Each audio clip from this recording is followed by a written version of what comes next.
Bansal news पर आज हमारे साथ बातचीत के लिए निरंजन पीठाधीश्वर श्री श्री श्री 1008 कैलाशानंद गिरी जी महाराज मौजूद हैं। उनसे बातचीत करेंगे। प्रयागराज में महाकुंभ का आयोजन हो रहा है और मैं कहूंगी ये सौभाग्य है इस पूरी पीढ़ी का जो 12 कुंभ होने के बाद अब महाकुंभ के साक्षी बनने वाले हैं। इस पर क्या कहेंगे आप? कितना सौभाग्य है और कितना ये भव्य ये महाकुंभ होने जा रहा है। 4 कुंभ है। 4 कुंभों में जो तीर्थराज प्रयाग का कुंभ है उसका बहुत महत्व है। महत्व इसलिए है कि यहाँ अक्षय वट है, गंगा यमुना सरस्वती का संगम है और तीर्थराज प्रयाग है। तीर्थों के राजा हैं, ये तीर्थों के राजा हैं।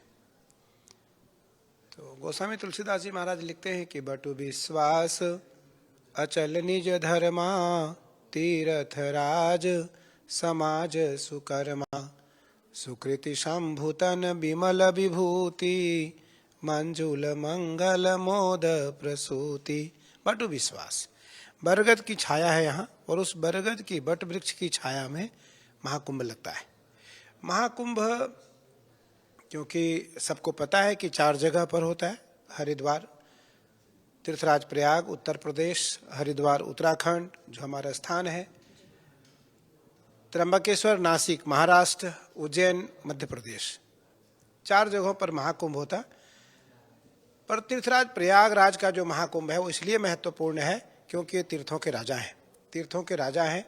और इस महाकुंभ में इस बार इसलिए महत्व और महत्वपूर्ण है क्योंकि यह 12 बार आया है, इसलिए यह पूर्ण महाकुंभ है। 144 वर्ष बाद यह महाकुंभ पूर्ण महाकुंभ हो रहा है। और वैसे तो हर 12 कुंभ बाद एक बार पूर्ण महाकुंभ होता है, लेकिन हम लोगों के काल में यह पहला कुंभ होगा और आखिरी कुंभ होगा। उसके बाद 144 वर्ष तक हम लोग नहीं रह पाएंगे। मुझे लगता है कि इस पूर्ण महाकुंभ में उत्तर प्रदेश सरकार और भारत सरकार के आह्वान पर, संतों के आह्वान पर, हम सभी आचार्यों के आह्वान पर 35-40 करोड़ लोग आने की संभावना है। और उसमें अलग अलग शिविर में अलग अलग व्यवस्थाएं हैं, सबका सेवा भाव है, अलग अलग सेवा भाव है। सभी अखाड़े 13 के 13 अखाड़े यहाँ स्थापित हो चुके हैं। 13 के 13 अखाड़ों का यहाँ धर्म ध्वजा स्थापित हो चुका है। कल हमारे अखाड़े की कल पेशवाई थी, बड़े धूमधाम से ठाठ बाट के साथ हमारी पेशवाई निकली और लाखों लोग, पहली बार ऐसा देखने को मिला कि पूरी जनता, पूरी धर्म भीरु प्रेमी सब के सब रोड पे थे, सड़क पे थे महात्माओं के दर्शन के लिए, पेशवाई उस राजसी शोभा यात्रा को देखने के लिए, नगर प्रवेश, छावनी प्रवेश, नगर भ्रमण यात्रा को देखने के लिए बड़ा आनंद आया। और 5 से 6 घंटे की वह हमारी यात्रा चली, नगर दर्शन, क्योंकि उसका बड़ा महत्व है। उसमें नगर दर्शन, नगर के देवता हैं उनके दर्शन होते हैं, क्षेत्रपाल हैं उनके दर्शन करने पड़ते हैं, उनके दर्शन होते हैं। फिर हम अपने छावनी में निर्विघ्नतापूर्वक प्रवेश करते हैं। 7 तारीख को आचार्य की हमारी धर्म ध्वजा है, आचार्य की छावनी की धर्म ध्वजा है। 10 तारीख को आचार्य की पेशवाई है, हमारी पेशवाई है। मुझे लगता है कि यह परंपरा एक अलौकिक परंपरा है, सनातनियों की परंपरा है। और इस परंपरा में पूरी दुनिया के जो अन्य लोग हैं उनको दिखाई पड़ता है कि भारत का सनातनी एक है, भारत का सनातनी एक है और सब कुंभ से मिला हुआ है, सबका कुंभ से संबंध है, सब कुंभ से जुड़ना चाहते हैं, कुंभ से सब संबंधित होना चाहते हैं, कुंभ में सब आना चाहते हैं। ये न के न प्रकारे न, कोई टीवी के माध्यम से, कोई फोन के माध्यम से, कोई लाइव के माध्यम से और कोई प्रैक्टिकल यहाँ आकर के कुंभ से जुड़ना चाहते हैं। तो उस कारण कुंभ, यह महाकुंभ इसलिए है कि 40 करोड़ लोग तो यहाँ आएंगे ही आएंगे, 30, 35, 40 करोड़ लोग यहाँ आएंगे। अरबों लोग टीवी पे देखेंगे, अरबों लोग मानसिक स्नान करेंगे, करोड़ों करोड़ लोग लाइव कुंभ को देख रहे होंगे। और मुझे लगता है यह आनंद उनको भी मिलने वाला है जो देखने वाले लोग हैं। जो यहाँ रहने वाले हैं उनको आनंद तो मिलेगा ही, लेकिन जो देखने वाले हैं उनको भी आनंद मिलेगा। अभी आपने कहा कि तमाम सनातनी इस कुंभ से जुड़ना चाहते हैं, दुनिया देख रही है। निरंजनी अखाड़ा ऐसा है जहां पर जो साधु संत हैं, जो आचार्य हैं, बहुत पढ़े लिखे हैं। आज की जो युवा पीढ़ी है उसको कैसे अब जोड़ा जा रहा है? जो छवि बना दी गई थी पूर्व में लोगों द्वारा, कैसे अब आज के भारत में वो बदली जा रही है और क्या कुंभ इसमें अहम रोल अदा करेगा? देखो नीतिशा, बहुत अच्छी बात कही आपने। भारत सदैव दानियों का देश रहा है, भारत सदैव ज्ञानियों का देश रहा है, भारत सदैव कर्मयोगियों का देश रहा है, भारत सदैव ऋषियों का देश रहा है, भारत सदैव गंगा यमुना सरस्वती कावेरी कृष्णा गोदावरी नर्मदा सरस्वती का देश रहा है।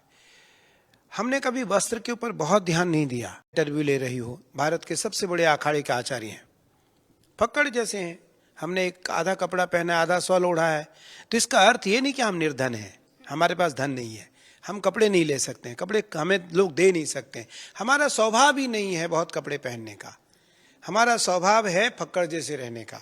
इसका अर्थ ये नहीं कि हम मदारी हैं, हमें कपड़े पहनने का अकल नहीं है या हमें कपड़े पहनना नहीं आता है, नहीं।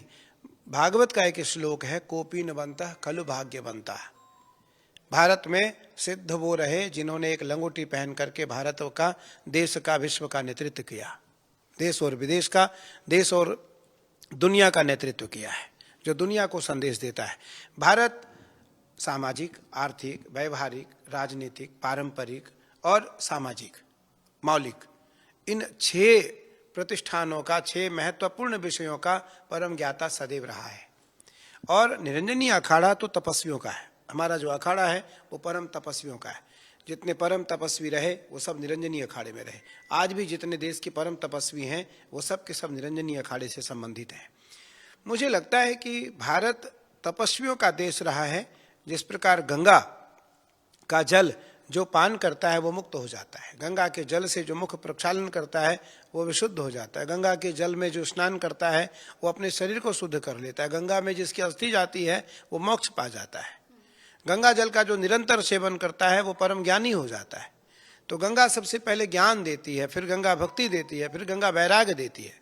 तो ये भारत में बहने वाली गंगा है, भारत में बहने वाली नदियां हैं जिसके जल मीठे हैं और जिसको माँ शब्द कहा जाता है। दुनिया में और कोई नदी ऐसी नहीं है भारत को छोड़कर जहाँ बहने वाले नदी को माँ का संबोधन किया गया हो, माँ का शब्द दिया गया हो। हम कपड़े से किसी की आंकड़ा न करें, हम कपड़े से किसी की आकलन न करें कि वो कितना पहना हुआ है, कितना पहना हुआ है, तो हम उसकी आकलन उसकी व्यवहारिक जीवन से करें, वो कितना चारित्रिक है। कि उन लोगों को कुंभ से एक बड़ी सीख लेनी चाहिए कि कुंभ में 1 महीने के लिए साधु आता है, देश के बड़े साधु आते हैं, देश के छोटे साधु आते हैं और करोड़ों रुपया खर्च करके वो चले जाते हैं। गंगा की रेती किसी लेती न देती, गंगा की रेती ना देती है न लेती है, वो जहाँ से देती है वहीं खर्च करा देती है। तो इसलिए साधु जो है, महापुरुष जो हैं, आज आप देख रहे हो कि हजारों हजार भक्तजन आने वाले हैं एक शिविर में। हमारे शिविर में 1 करोड़ लोग भोजन करने वाले हैं, 1 करोड़। अभी अगर मैं आपको कहूँ तो पीछे हमारी स्टोर तैयार हो रहा है, एक बार उसकी भी कवरेज कर लो आप। अभी उसकी केवल एक नमूना शुरू हुआ है और हमें लगता है कम से कम 1000 कुंटल के आसपास, 1000 कुंटल नहीं 10,000 कुंटल के आसपास राशन आ चुका होगा, जो कि अभी प्रारंभ हुए हैं राशन आने। और 1 करोड़ लोग भोजन करेंगे हमारे शिविर में। कितने भोजन करेंगे? 1 करोड़ लोग हमारे शिविर में भोजन करेंगे। 1 करोड़ लोगों की भोजन की व्यवस्था हो रही है और भारत के अलग अलग राज्यों से रसोइया आ रहे हैं। जो जिस चीज का विशेषज्ञ है उसको उस राज्य से बुलाया गया है। आप ये चीज बनाकर खिलाओगे, आप ये चीज बना करके खिलाओगे, आप ये चीज बना करके खिलाओगे। खाने वाले 100% में 1% अमीर है, 99% गरीब है।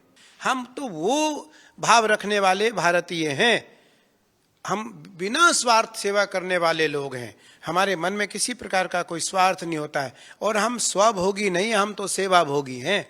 भारत में सदा से कहा गया है वसुदैव कुटुंबकम, यानी कि वसुधा होगी तो सभी का घर होगा। इस महाकुंभ के जरिए क्या साधु संत, क्या निरंजनी अखाड़ा, क्या संदेश आज की युवा पीढ़ी को खासतौर पर देना चाहेगा? आज की युवा पीढ़ी को यह संदेश जाना चाहिए कि कुंभ से हमें जुड़ना चाहिए। कुंभ में आकर के हमें स्वच्छता का ध्यान रखें, गंगा को पवित्र रखने का ध्यान रखें, साधु संतों की जितनी सेवा, गरीब से गरीब साधु और अमीर से अमीर साधु की सेवा हो सके उसमें लगें और उनके साथ मिलकर के जनमानस की सेवा करें। जनमानस। हमने कहा ना, अगर हमारे शिविर में 1 करोड़ लोग भोजन करेंगे तो उसमें 99 लाख लोग गरीब होंगे। उनको गिलास में पानी पिलाएं, पत्तल में भोजन कराएं, उनकी सेवा करें। निसंदेह वो सेवा दार्शनिक सेवा है, वह सेवा प्रमाणिक सेवा है, और वही सेवा हमारे जीवन में हमें काम देने वाला है। दूसरा, समय समय पर गंगा स्नान करें। गंगा स्नान करें, जहाँ भी यज्ञ प्रवचन हो रहा हो वहाँ आए, भाग लें, कुछ समय उनके साथ बैठें, कुछ समय महापुरुषों के साथ बैठें, प्रवचन सुने, उनके कहे हुए वचनों को अपने जीवन में धारण करें। और आने वाले यहाँ जो जितने यात्री हैं उसमें कुछ यात्री ऐसे होंगे जो स्वयं नारायण के रूप में आ रहे होंगे। वैसे तो सभी नारायण हैं, लेकिन प्रत्यक्ष भगवान भी यात्री के रूप में तीर्थराज प्रयाग इस समय आ रहे होंगे। चलो मैं भी देख करके आऊं, क्योंकि उनका भी मन उतावलापन हो रहा होगा, उनके मन में भी भाव आ रहा होगा कि मैं प्रयाग जाऊं और मैं प्रयाग में आकर के दर्शन करूं। तो इसलिए उन सभी को कुंभ से जुड़ना चाहिए, कुंभ की परंपरा से जुड़नी चाहिए, और कुंभ से उनको बहुत कुछ सीख लेना चाहिए और सीखने को मिलेगा।